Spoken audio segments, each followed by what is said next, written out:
ಹೇಳಿ ಕಳಿಸಿತ್ತು.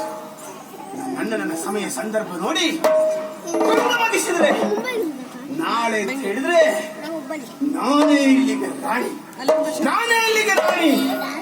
ನನ್ನ ಕನಸುಗಳು ನನಸಾಗುವಂತಹ ಕ್ಷಣಗಳಲ್ಲಿ ನನ್ನ ಕೈ ಸೇರ್ತದೆ. ರಾಣಿಯಾಗಿ ನಡೀತೇನೆ ಸುಖ ಸಂತೋಷದಲ್ಲಿ ಸಮೃದ್ಧವಾಗಿ ವಿಷ್ಠಾನವನ್ನುಂಡು ಹಾಯಾಗಿ ಮಲಗಿದವಳು ನಾನು. ಯಾಕೋ ಏನು ಇದ್ದಕ್ಕಿದ್ದ ಹಾಗೆ ಕೆಟ್ಟ ಕನಸಲು. ಅಯ್ಯೋ ದೇವರೇ, ಯಾಕೆ ಈ ರೀತಿಯಾದಂತಹ ಕನಸು ಬಿತ್ತು? ಅದು ಬೆಳಗಿನ ಜಾವ, ಇನ್ನೇನು ಬೆಳಗಾಗ್ತದೆ ಎನ್ನುವಾಗ ನಾನು ಪ್ರತ್ಯಕ್ಷವಾಗಿ ಅನುಭವಿಸಿದ ಹಾಗೆ, ಪ್ರತ್ಯಕ್ಷವಾಗಿ ಕಂಡ ಹಾಗೆ ಕನಸುಗಳನ್ನು ಕಾಣ್ತಾ ಇದ್ದೇನೆ. ನಮ್ಮವರಿಗೆ ಒಂದು ಆಪತ್ತಾದ ರೀತಿಯಲ್ಲಿ, ನಮ್ಮವರಿಗೆ ಆ ಪ್ರಾಣಕ್ಕೆ ಅಪಾಯ ಬಂದ ರೀತಿಯಲ್ಲಿ ಕೆಟ್ಟ ಕನಸನ್ನು ಕಾಣ್ತಾ ಇದ್ದೇನೆ. ಅಷ್ಟೇ ಅಲ್ಲ ಆ ಕನಸಲ್ಲಿ ನಡೆದಂತಹ ದೃಶ್ಯಗಳು ಮದುವೆಯ ವೈಭವ ಒಂದೆಡೆ ವಿಧವೆಯ ದರ್ಶನ ಈಯರೆ.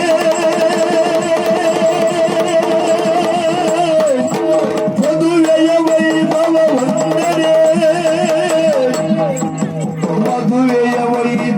ಒಂದೆಡೆ ವಿಧವೆಯ ದರ್ಶನ ಈಯರೆ. ವಿಧವೆಯ ದರ್ಶನ ಈಯರೆ. ಸೂರ್ಯರು ಹೋಳಾದರು, ಸೂರ್ಯರು ಹೋಳಾದರು, ಸೂರ್ಯರು ಹೋಳಾದರು. ಸೂರ್ಯರು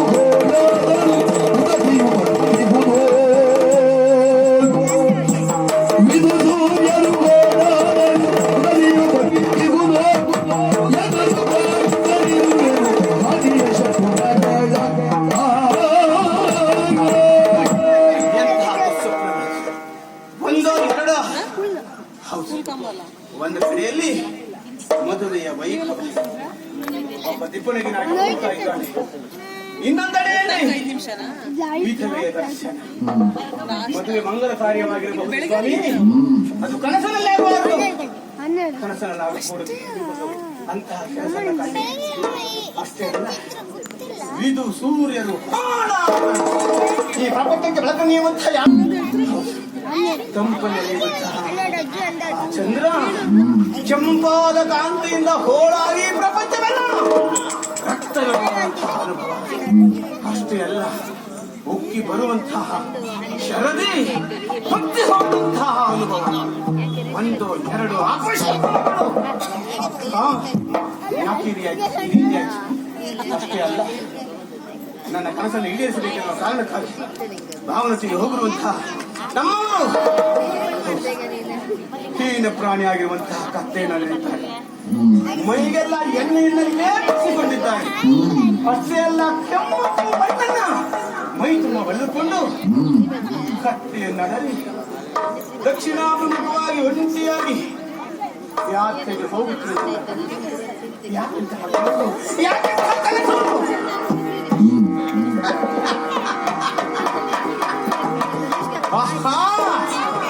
ಈಗ ಅರ್ಥ ಆಯ್ತು ಸ್ವಾಮಿ. ನಾವು ಯಾವುದೇ ಕೆಲಸವನ್ನು ಮಾಡಿದ್ರು ಮನಸ್ಸಿನ ಒಳಗಿಂದ ಪಾಪ ಪ್ರಜ್ಞೆಯೊಂದುಂಟು ಅಂತಾದ್ರೆ ಅದು ಕನಸಿನಲ್ಲಾದ್ರೂ ಬಂದು ಕಾಣ್ತದೆ ಅನ್ನೋದಕ್ಕೆ ಅನುಮಾನವೇ ಇಲ್ಲ.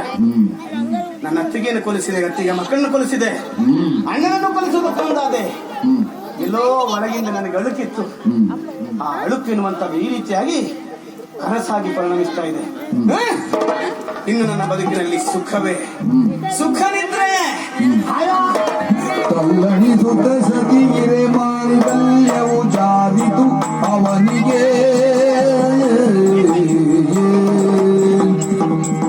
ಕಲ್ಲಣಿಸುತ್ತ ಎಣಿಸುತ್ತ ಸತೀರೆ ಮಾಂಗಲ್ಯವು ಜಾರಿತು ಮಾಂಗಲ್ಯವು ಜಾರಿತು ಅವನಿಗೆ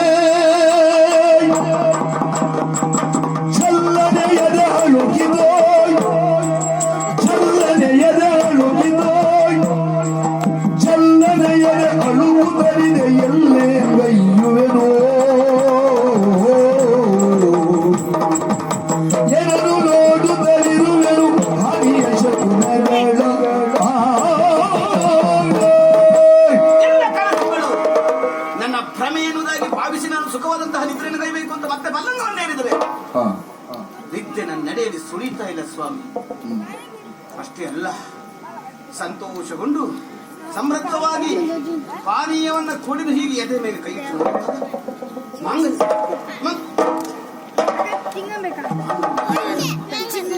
ನನಗೆ ತಿಳಿಯದ ಹಾಗೆ ತಿಳಿಯದ ಹಾಗೆ ಈ ಮಾಂಗಲ್ಯವನ್ನು ಹೋಗ್ತಾ ಇದೆ. ನನ್ನ ಅರಿಶಿನ ಕುಂಕುಮದ ಭಾಗ್ಯವನ್ನು ನಾನೇ ಒರೆಸಿ ಗ್ರಾಹಕರಿಸಿ ರುಚಿಯ ಹಾಗೆ ನಗುತ್ತಿರುವಂತಹ ದೃಶ್ಯ ಸತ್ಯವಾಗಿ ಹಾಗೆ ಪರಿಣಮಿಸ್ತಾ ಇದೆ.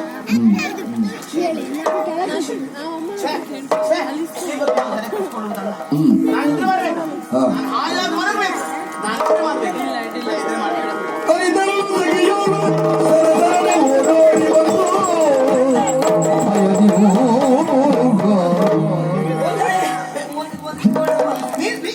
ನೀನು ಹೌದೌದು ಏನೇ ಗಾಬರಿ ಆಗಿದ್ದೀಯಾ? ಗಡಿಬಿಡಿ ಏನಾಯ್ತು? ಅವಸರ ಗಡಿಬಿಡಿ ಅವಸರ ಯಾಕೆ? ಏನ್ ಹೇಳ್ಬೇಕು ಹೇಗೆ ಹೇಳ್ಬೇಕು ಯಾವ್ದನ್ನ ಹೇಳ್ಬೇಕು ಅಂತ ಗೊತ್ತಾಗುದಿಲ್ಲ. ಅಮ್ಮ ನೀನ್ ಏನ್ ಹೇಳ್ಬೇಕು ಅಂತಿದ್ಯೋ ಅದನ್ನ ಧೈರ್ಯವಾಗಿ ಹೇಳು. ಹೇಳ್ತೇನೆ, ಹೇಳುವುದು ಭಯ ಆಗುತ್ತೆ ಉಂಟಮ್ಮ. ಭಯ ಯಾಕೆ? ಪ್ರಪಂಚದಲ್ಲಿ ಯಾರು ಬದುಕುವುದಿಲ್ಲ, ಎಲ್ಲವರು ಹುಟ್ಟಿದವರು ಸಾಯಲೇಬೇಕು. ಹೌದಮ್ಮ. ಅರಸನಾಗಿರ್ಲಿ, ದಾಸನಾಗಿರ್ಲಿ, ಅನಾಥನಾಗಿರ್ಲಿ. ಅದೇ ವಿಚಾರ ಹೇಳುವುದಕ್ಕೆ ಬಂದದ್ದೆ ನಾನು. ಹೇಳು ಹೇಳ್ತೇನೆ. ಅಮ್ಮ, ಇದು ನಿಮ್ಮ ಅಣ್ಣ ಹಾಗೂ ನಿಮ್ಮ ಯಜಮಾನರು ಕಾಡಿಗೆ ಮೃಗಬೇಟೆಗೆ ಹೋದದ್ದಲ್ವಾ? ಹೌದೌದು, ವರ್ತಮಾನ ನಾನು ಕೇಳಿ ಬಂದೆ. ಹೌದು ಹೌದು, ಮೃಗಬೇಟೆಗೆ ಹೋದಂತಹ ಸಂದರ್ಭದಲ್ಲಿ ಕಾಡಿನಲ್ಲಿ ಸಿಕ್ಕ ಸಿಕ್ಕ ಪ್ರಾಣಿಗಳನ್ನೆಲ್ಲ ಹೊಡೆಯುತ್ತಾ ಬಡಿಯುತ್ತಾ ಮುಂದೆ ಹೋದ್ರಂತೆ. ಕಡಿಯುವುದಕ್ಕಾಗಿ ತಂದು ಮಾರಿ ಕಂಬದ ಮುಂದೆ ಕಟ್ಟಿಟ್ಟಂತಹ ಕುರಿ ಹತ್ತಿರದಲ್ಲಿದ್ದ ಮಾವಿನ ತುಂಕೆಯನ್ನ ತಿಂತಾ ಇತ್ತು. ಕ್ಷಣದಲ್ಲಿ ನನ್ನ ತಲೆ ಕಡಿತಾರೆ ಅಂತ ಆ ಕುರಿಗೆ ಗೊತ್ತಿರ್ತದೇನೆ. ನನ್ನ ಬೇಟೆ ಅಂತ ಹೌದೌದು. ಆಮೇಲೆ ಆ ಸಂದರ್ಭದಲ್ಲಿ ವ್ಯಾಘ್ರ ಒಂದು ನಿಮ್ಮ ಅಣ್ಣನನ್ನೇ ದಿಟ್ಟಿಸಿ ನೋಡ್ತಾ ಇತ್ತಂತೆ. ವ್ಯಾಘ್ರ ದಿಟ್ಟಿಸಿ ನೋಡ್ತಿತ್ತಂತೆ. ಅಣ್ಣನನ್ನ? ಹೌದೌದು. ಆಮೇಲೆ ಆಮೇಲೆ ಏನು ಅವನ ಮೇಲೆ ಎರಗಬೇಕೆಂತ ಅಲ್ಲಿಗೆ ನಿಮ್ಮ ಯಜಮಾನರು ಬಂದ್ರಂತಮ್ಮ. ಆ ಹುಲಿಯನ್ನು ನಮ್ಮ ಯಜಮಾನರು ಬಂದ್ಬಿಟ್ರು. ಅಲ್ಲ, ಹುಲಿಗೆ ಬಾಣ ಬಿಟ್ರು. ಇಲ್ಲ, ಆ ಬಾಣ ಹೋಗಿ ನನ್ನ ಅಣ್ಣನ ಅಲ್ಲ, ಎಲ್ಲ ಹಾಗೆ ತಿಳ್ಕೊಳ್ಳೋದೇನೋ ಸತ್ಯ.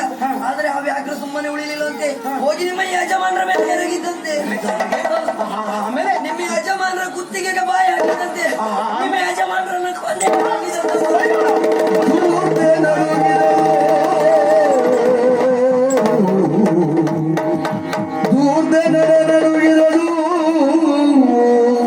ವರ್ತಮಾನವ ಕೇಳಿ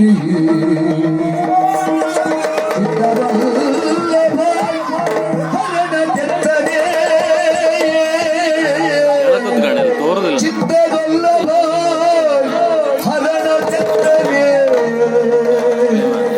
ಎನಗೇಕೆ ಪೃಥ್ವಿಯಳು ಬಾಳೆಯು ಎನಗೆ ಪೃಥ್ವಿಯಳು ಬಾಳೆಯು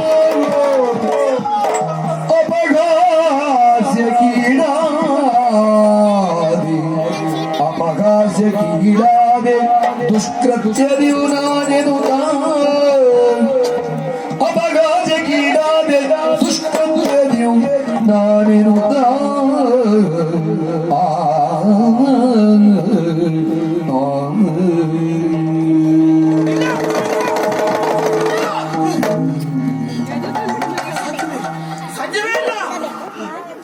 ನಮ್ಮವನು ನಗುಮುಖದಲ್ಲಿ ನನ್ನನ್ನ ಬೀಳ್ಕೊಂಡು ಹೋದವರು ಮಗಳ ಮುಖವನ್ನು ಕಂಡು ರಾಣಿಯಾಗಿರ್ತೇನೆ ಮಗಳ ನಿನ್ನ ಅಂತ ಹೇಳಿ ಹೋದ ನಮ್ಮವರು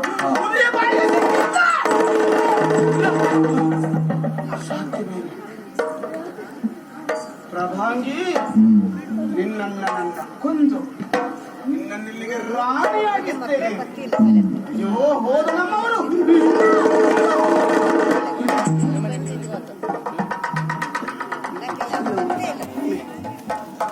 ಆಸೆ ಬಂದಿರು ಗೊತ್ತು, ಮಾಡುವಂತಹ ಮಾತು ಮಾತ್ರ ವಾಸ್ತವ ಸತ್ಯ.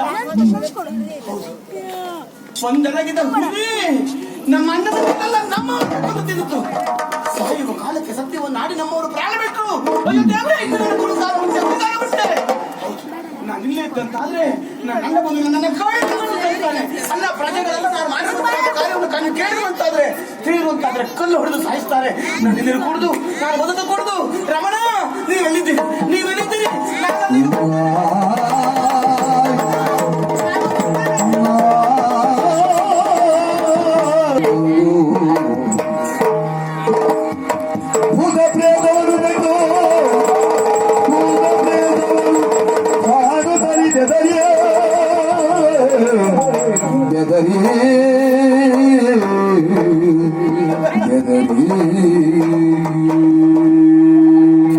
ರಾತ್ರಿಯ ಕಾಲದಲ್ಲಿ ಯಾರಿಗೂ ತಿಳಿಯ ಹಾಗೆ ನಾನು ನಿನ್ನೆಯ ಸತ್ತಿರುವಂತಹ ಕಾರಣವನ್ನು ಅರಸಿ ಈ ಕಡೆಗೆ ಬಂದದ್ದೇನೋ ಹೌದು. ತಡವಿ ಅಲ್ಲಲ್ಲಿ ಅಲ್ಲಲ್ಲಿ ನರಿ ಊರಿಡ್ತಾ ಇದೆ. ಭೂತಗಳು ಒಂದ ಎರಡ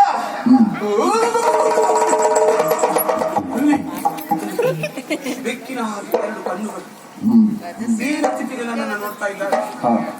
ಕುತ್ತಿಗೆ ಇಲ್ಲ. ನನ್ನಣ್ಣನ ಶಿಶುಗಳು ನನ್ನನ್ನು ನೋಡಿ ಹೇಳ್ತಾ ಇದ್ದಾವೆ, ನಾನು ನಿಮಗೆ ಏನು ಅನ್ಯಾಯವನ್ನು ಮಾಡಿದ್ದೇವೆ? ಇನ್ನು ಹಾಗೆ ಪ್ರಪಂಚದಲ್ಲಿ ಬದುಕಿ ಬಾಳಿ ಮದುವೆ ಮಕ್ಕಳು ಎನ್ನುವಂತಹ ಯಾವೆಲ್ಲ ಸಂಭ್ರಮವನ್ನು ಅನುಭವಿಸಬೇಕಾದ ಅಮ್ಮನ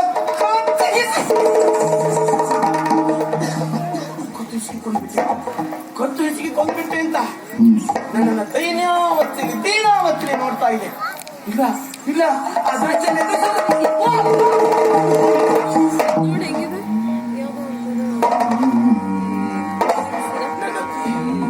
ನನ್ನೊತ್ತಿಗೆ ಶರ್ಮಿಳೆ ನನ್ನನ್ನು ನೋಡಿ ನಾನು ನಿನ್ನ ಹಾಗೆ ಒಬ್ಬ ಹೆಣ್ಣಲ್ಲಿ ಬದುಕಿನಲ್ಲಿ ನೀನೆಷ್ಟು ಆಸೆಗಳನ್ನ ಹೊತ್ತಿದೆಯೋ ನನಗೂ ಅಂತಹ ಆಸೆಗಳು ಇರಲಿಲ್ವೇ? ನನ್ನ ಆಯುಷ್ಯನ ಯಾಕೆ ಕೊನೆಗೊಳಿಸಿಬಿಟ್ಟೆ? ನೀನ್ ಯಾಕೆ ಬದುಕಿದೀಯಾ? ನಿನ್ನನ್ನು ಕೊಂಡ್ರೆ ಆ ಕೈ, ಆ ಹಲ್ಲು, ಇಲ್ಲ ಇಲ್ಲ ಇಲ್ಲ.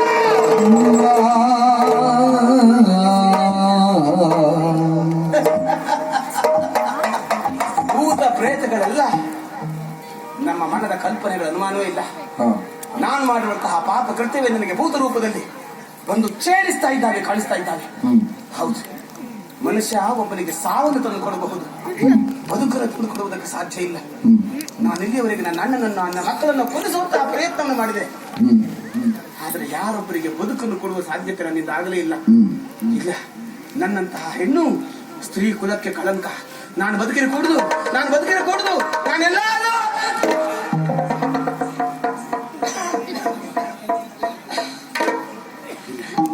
ಇಲ್ಲ. ನಾನು ಬದುಕಬೇಕು, ಹೋಗಿ ನನ್ನ ಅಣ್ಣನಲ್ಲಿ ಕ್ಷಮೆಯನ್ನು ಯಾಚಿಸಬೇಕು.